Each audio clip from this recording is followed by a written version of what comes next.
USAA Army Navy Radio Row back here at the Convention Center in Philadelphia, the Pennsylvania Convention Center. And now joining us, the man, the myth, the legend, the great, and I mean the great, not to steal from Sid Rosenberg or anything, but that is the great Joe Benigno. Joseph, what's Zach up? Gelb, how you doing, bro? This is the biggest radio appearance you've done in a long time, It right? really is. I mean, you have now elevated yourself from being Bob Gelb's son to now being the most famous person in the family. I mean, let's be honest. You're doing the Eagle pre and post now. Yep. Big Temple grad now, right? Thank you for Robbie Anderson. He's You're welcome. okay because I was a little interested. Don't thank me for Muhammad Wilkerson. No, thank you. Well, he's going to be gone. He's Get done. his ass out. He should be gone now. No, if it was up to me, they cut him now. He's terrible. I mean, not only that, but he misses meetings every year. It's the same nonsense. And I saw something where he's missed. It's happened a bunch of times this year. It's habitual. The guy's got to go. I remember when I did 2 to 6 Got his a.m. money, and that was on it. FAN this summer, and right before I went on, there was an article. I think it was in the Post, and it was talking about Sheldon Richardson and Muhammad Wilkerson at the time wanting to be leaders. You got to show up if you want to lead, right? Let me tell you, Sheldon Richardson, one of the best. Let me tell you, give Mike McCagnon credit because that trade he made, trading Richardson to Seattle, getting Jermaine Kearse, who's been tremendous, and a second-round pick, phenomenal trade. All right, so phenomenal trade. I'll tell you this as well. So you're giving me a lot of words of praise right here, and it means a lot to have your papal blessing on this. Yes. Last night, I was at the Sixers game. Right. After Against the Lakers, game, right? I'm standing with Freddie Mitchell. Right. LeVar Ball. Oh, my God. and Joel Embiid. Oh, my God. LeVar Ball, not Lonzo. LeVar.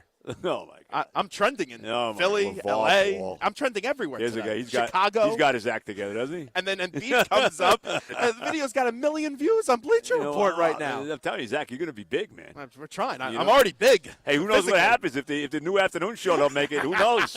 Who knows what happens for you? I'm surprised that you and Evan didn't get that. You know what? Honestly, it's something interferes with your neither golf of us. Neither of us really were clamoring to get it. I got to tell you, we're going to do an extra hour now. We're going to be on 10 to 2. I'm very happy with that. I got the best hours there is. You know, I'm nearing the end of my career anyway. You know, he's still got a long way to go, but we got the best hours. You know, there was some concern they might have broke us up. We were a little concerned about that. That didn't happen. So both of us are very happy about the situation. You guys had the most successful midday show the station's ever had. I think I appreciate that. Hey, look, we've been together 10 years. That's crazy. unheard of. 10 years. Yes. How old is Evan now? 33. 33. Yep. Wow. I'm 64. I look 84. You don't look 64. Well, you look good. Yeah, well, let's not get delirious. I look better than I feel. You look better than the Jets. I'm a Jet fan. You look better than the Giants. You know what I mean? Well, the Giants right now. What a disaster. Oh, my God. We're talking to Joe Benigno. How did it get that wrong with the Giants? Last year, 11-5, sitting high and pretty, and now disaster. I got a theory on this. I think it all started with the stuff that Beckham was doing. I really think that's where it all started to go for McAdoo because, look, they were in the playoffs last year. They were 11-5. Okay, now the defense carried them. It wasn't like the offense played great last year. Offense was terrible. But the defense was great. You know, all those guys that re-signed, Damon Harrison, you know, Snacks was great. Jenkins was great. Vernon was great. Carried him into the playoff game. But I think all this stuff with Beckham, starting with the boat incident before the playoff game against the Packers, and then he had a terrible game against Green Bay, you know, dropping big passes in that playoff game. Then the season starts, and, you know, the stuff with the urinating in the end zone thing in here in Philadelphia, right? People did not like that here. Right, of course not. I don't think they liked it in New York. You know, and just the different things that Beckham was doing, I think that really got to a lot of guys on the team. I think that there was a double standard for Beckham and everybody else, and I think eventually guys on that team started to get upset with it. And I think you saw McAdoo had to suspend Dominic Rodgers-Cromartie for a game. He had to suspend not Jordan Jenkins, but Janoris Jenkins for a game. You know, the fact that you saw a couple games where they basically just mailed it in. I mean, the Ram game, the Niner game, you know, that secondary, even Landon Collins didn't want to play in those games. I think that had a lot to do with how it got to the way it is right now. I really do. Do you think Spagnuolo has a legitimate injuries, chance? Let me also say this. Injuries, obviously, a big deal. But they started off poorly. Does Spagnuolo have a legitimate chance to get the job? It's a tough sell. I don't know. I think even if he wins the last 4 games, I don't think I don't see it. I don't see that happening. I just don't. So who is the guy that you want, and who is the guy that the callers want? Who I want. I mean, I think the guy they're looking at for the GM. I think Gettleman's probably the leader. Okay. You know, he has giant ties. He did a great job in Carolina. Weird ending there with him in Carolina. A little weird, yeah, especially because they went to the Super Bowl and all. I don't know about the coach. I just don't think you can bring, you know, I don't think you can back up Ben McAdoo with some nondescript name coach. You got to give them something, the Giant fans. I don't think they're going to settle for some not exciting coordinator again. I don't know. But you know what? You just got to get it right. You got to get it right. It doesn't matter who you bring in because look here in Philadelphia. Right. Everyone, including myself, we were leading the charge against Doug Peterson, and he's been phenomenal in his second year. Hey, look, so far so good. 10-2. Wentz is probably the MVP of the league right now. We'll see, but I don't know.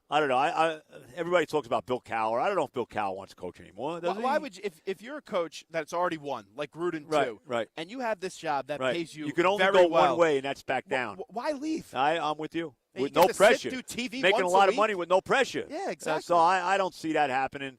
I don't know. I don't know, but I'd be surprised if Spagnuolo. Maybe I shouldn't completely rule him out, but I don't see it happening. Where is Eli playing next year? Boy, that's a great question. I think it depends. I think they're going to draft a quarterback, and I think if they I don't think Eli wants what happened to Kurt Warner to happen to him. Gotcha. We saw what happened with Warner back in 2004 when Eli's first year. They were 5-4, and they benched him for Eli, and they never looked back. I don't know if Eli wants to be in that position. I think Eli still has a chance, still has another 2-3 good years left in him. I think if you put him on a team that's a contender or close to winning, I think he could be the guy, maybe put you over the top. So I would say 50-50 he's a Giant next year. I think he winds up in Jacksonville with Coughlin. Now, I know it's a little bit different because he's going to be playing this weekend and starting. But they have a lot of former teammates coming back, wearing the jerseys, all that stuff that you read about. How is the reaction at the stadium on Sunday? Well, I think the dynamic has changed. I mean, I think it's totally changed. Because McAdoo's out. Well, McAdoo's out. Reese is out. Because look, the fans were buying signs about Manning getting benched. It's amazing because, and I really put it more on the owner, Mara, than I do even McAdoo and Reese. The owner signed off on the benching Eli. That's not happening without John Mara's okay. Agreed. Let's be real. But I think what happened by that going down is that it has now galvanized the fan base behind Eli. Because let me tell you, there's a lot of Giant fans that don't love Eli. And they have now, he's almost become a sympathetic figure, and now the entire fan base and the former players, the alumni of the Giants, have kind of band together. And I think it's totally changed the dynamic of the game from where guys were not going to go to the game. Giant fans weren't going to go. I read a lot of reports. Guys were going to tailgate and then not go into the stadium.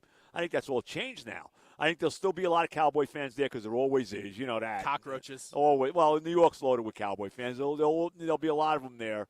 But I think it's changed now, and I think you're going to see a big effort from the Giants Sunday. I really do. I still don't get it. And you got to see him play quarterback for your team with Geno Smith, which his career highlight is getting punched in the face and showing up to a team meeting not on time because he couldn't get the time zone figured out. Yes. Why in the world? And I know they say Davis Webb isn't ready. But if you're going to make that move, you can't go to Geno. I'm going to give you a Smith. theory. I'm going to give you a crazy theory, and some people have said, hey, you know what? No. Some people have said that, you're crazy with this theory, and some people have said, hey, maybe you're onto something there. The Giants, when they started Geno Smith, became the last team in NFL history to start a black quarterback. Now, that's what you think it is? Well, I mean, I'm not saying that. I know when Jacoby Brissett played for the Patriots, that was a big storyline. I'm like, come on. But in this, look, in the way it is in this country now, I think there's something to it. I don't think it's crazy to say that. I'm not saying it definitely is, but I don't think you can completely dismiss it. Interesting. That's all. Very interesting. That's all. We're talking to Joe Benigno right now from WFAN up in New York. Joe and Evan and Joe on WFAN Sports Radio. It's a great jingle, by the way. Yeah, well, there you go. Is it better than Mike and Chris's jingle? Well, nothing was better than Mike and Chris's jingle. I don't know if it's even better. Well, it depends who sings it, because Evan on the 30 for 30 singing it wasn't a pretty sight. That's us singing Mike's jingle. We've done that all the time. Yes. Mike's regular jingle, Mike's on, he's ready to go. Right, we sang, all the years that we filled in for him, we would always sing that. I think we got a pretty impressive jingle. I really do. I like it. I think it may be the best one the station's ever had. It's not bad. Bob Gelb shares that same belief, too. The great Bob Gelb. He's one of the greats. I think you're the last person to call him. No, I love Bob Bobby. Look, Bobby was also – your father's also instrumental in my career because he did – he helped me out a lot in what I needed to do to get where I got. So I thank Bob all the time. I love – your father's one of the best. All right, give me an outsider's view on the Eagles. What are your thoughts on them? My thoughts, I think Wentz is the real deal. Oh, he's special. I don't think there's any question. I don't know. I can't sign off on the Eagles yet. Why not? I just can't. They're 10-2, but there's a lot of teams. I look at the NFC right now, and I see the Eagles. I see the Vikings. I see the Saints. They lost a very tough game last night. The officiating was terrible as usual, but whatever. I see the Saints. I see the Rams. I see all. Is one of those teams going to the Super Bowl? Can I completely discount Carolina? Can I completely discount Seattle? Teams that actually have been to the Super Bowl in recent times. I don't know. I think the Eagles obviously going to win the division. They need the road to go through Philadelphia. They need the road to go through Philadelphia. I don't think that's good. The end all be all.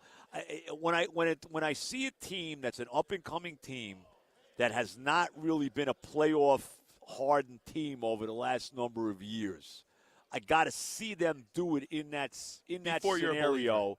But I think one of those teams. I do think one of the teams that right now is leading the division, whether it be the Eagles, whether it be the Saints, whether it be the Rams, whether it be the Vikings, one of them will be in the Super Bowl in the NFC. I think one of them. The thing to me that I love about the Eagles, there's many places to like about the Eagles with Wentz, but if you look at the matchup this upcoming Sunday, everyone gets caught up. Tough spot again. But I think they respond well. But everyone gets caught up in Wentz and Goff because that's the sexy story. 1-2, McVay, too. Yeah, right. But if you look at it, the Eagles' run defense, they allow 68 yards per game this year. Tremendous. They're going up against Gurley. Right, Todd Gurley. That's going to be a fascinating matchup to see unfold on It Sunday. is. One thing, though, we've seen the Rams' offense has been unbelievable. I mean, how many they put up big, crazy numbers. But the Eagles can run the ball, too. They can, so maybe and they keep the them off addition the of field. Ajayi has certainly helped them. Blunt and Ajayi running the ball, no doubt about it.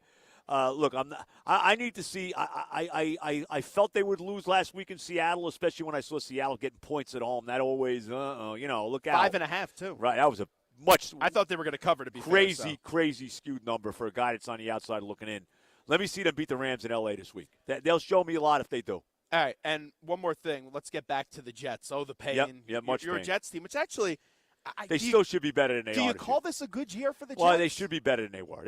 Look, they're 5-7. They should be at least 7-5. I mean, so many games they lost late. The Miami game, the Tampa game where they barely even play, the terrible loss to Carolina 2 weeks ago where they made every mistake they could to hand the game away. And they've got screwed this year. And as a Twice. Patriot fan, I'll be the first one to tell you. Twice. I don't know if they would have won the Patriot game. I don't know still, either. It's amazing how many reviews go the wrong way. Well, the two Safari and Jenkins touchdowns. The winner of the Patriot game. Now, look, even if that goes our way, and it should have been a touchdown, even if it goes our way, they're still down 3 in the fourth quarter against New England. I don't know if they're winning that game. But they would have won the Carolina game. The Carolina game, for sure. That's a touchdown. That was even more of a touchdown than the one of the Patriots. And those two hosed calls, which were called touchdowns originally, and they were overturned, both cases, the ball never hit the ground. Never hit the ground. Makes me crazy. By the way, we are the AA affiliate for the Trenton Thunder. We're the radio home for the Thunder. Okay. So let's squeeze in some Yankees here to end up the conversation with Joe Benigno. Aaron Boone, reaction? I don't know. I have no reaction. My reaction to it is that Cashman, and we see this with all the GMs now in baseball, it's all sabermetrics, it's all the analytics, it's all, young GMs, not that Cashman's the youngest guy anymore, but GMs that want to pull all the strings. And I think that's what Aaron Boone is. He's going to be a puppet manager. They're going to tell him who to play. He's got to communicate with his players. I understand all that aspect of it. He's a younger guy than Girardi and all of that. He's going to have to go something for me to believe he's a better manager than Joe Girardi. Will Boone, on a consistent basis, be communicating with Giancarlo Stanton? Will he be a Yankee? I don't see it. I don't think so. I would say no. But look, I may put nothing by the Yankees, but I would say no. And then finally, in closing, let's get back to the FAN talk. Carlin, who I love. I love Chris. Right. Maggie Gray, I like. Right. Bart Scott, I remember when I was a little kid, when he was still playing. I think I was in high school. I met him at a Was he in Baltimore? Was he in Baltimore or the Jets? He was with the Jets. Okay. And we're talking. I asked him to do an interview. He politely declined. And then he found out I was a Patriot fan. And he goes to me, man, Tom Brady is a D-bag. Okay. Bart Scott, he once led a media boycott in New York. Zach, I tell you, look, I wish I'm them. putting you in a tough spot on a Friday. No, you're not putting me in a tough spot. I wish them well. I hope they do great. It's going to be very difficult following the icon that Mike is. I think the show will be better than what people expect. Well, look, I think it's going to be a good show. I think it'll be a fine show. But they are in a difficult spot, being the ones to replace Mike. I wish them all the luck in the world. God bless you, and good luck. I think they'll be fine. Now, will it throw you off hearing Giannotti in the mornings imitating you? No, not at all. Won't throw you off. Gio deserves it. Gio, he's great. He used to be my producer. Years ago, you knew Gio had an immense amount of talent. It's a great spot for him, and I think he'll do great there. I really do. How about this event today, Army Navy? It's unbelievable. Who'd you guys have on? We had a bunch of guys on. We had Mike Mayock on. Big Eagles guy. Yeah. He does the preseason He's games. a Philly guy, too. Carl Banks was always on. We talk Giants. We have him on every week. We had the guys from USAA. The USAA does a phenomenal job. You got Staubach tomorrow, right? Staubach, you're recording today. We're recording Staubach today. We'll replay it tomorrow. You've interviewed him before at this event. I have. So what's football the thing, royalty? Give me the one thing that you're thinking right now where you're going to ask Staubach about. What's the big thing in that conversation? Is it the protest? Do you get into that with him? No, I don't want to get into that. I like – look, to me, when I think of Roger Staubach, I think of a guy who's one of the great quarterbacks that ever played in this game. He's one of the all-time greats. I always say this about Roger, and I go back to watching him at Navy. I mean, I was watching him play at Navy. That shows you how old I am. With Wayne Harden. With Wayne Harden, that's right. When he won the Heisman Trophy in 1962. I mean, I remember all of this, going down. 63, actually. 62, I think Ernie Davis from Syracuse won it. I believe that was the year. I got my years right there. But whatever. I always say Johnny Unitas is the guy who invented the 2-minute drill. Roger Staubach perfected it. I mean, I don't think there was ever anybody better to run that 2-minute offense than Staubach did. He's one of the best that ever played the game. So anytime I'm around him, I'm always kind of in awe because he's the kind of football guy. I love football more than anything. He's football royalty. So.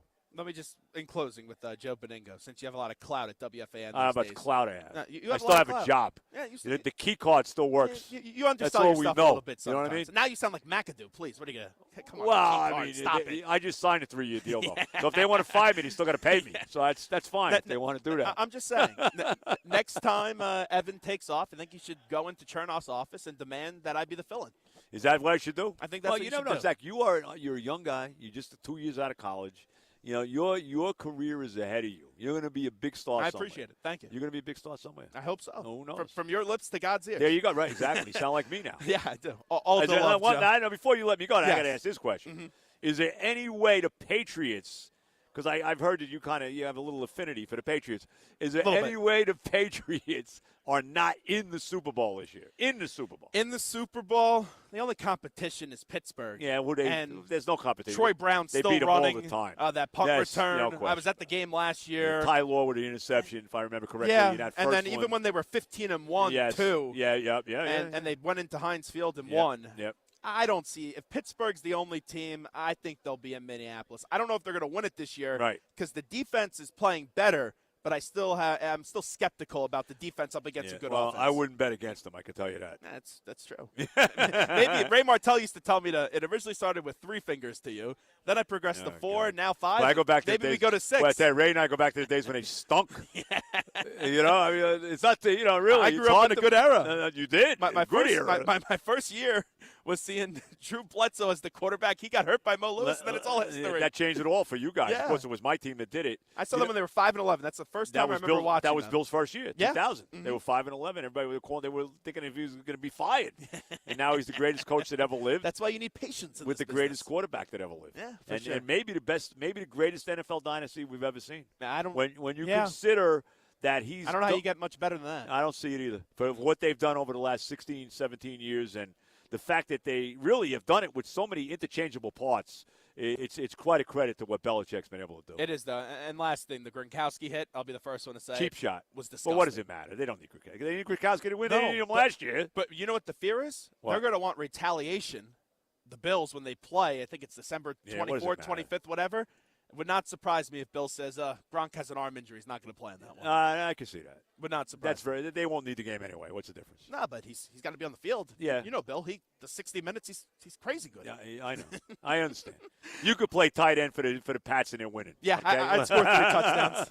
You'll be in a Pro Bowl. That's exactly right. Great to see you, Joe. All the love. The great Zach Gelb. Thank you. Future superstar. We'll take a break. We'll be back right after this.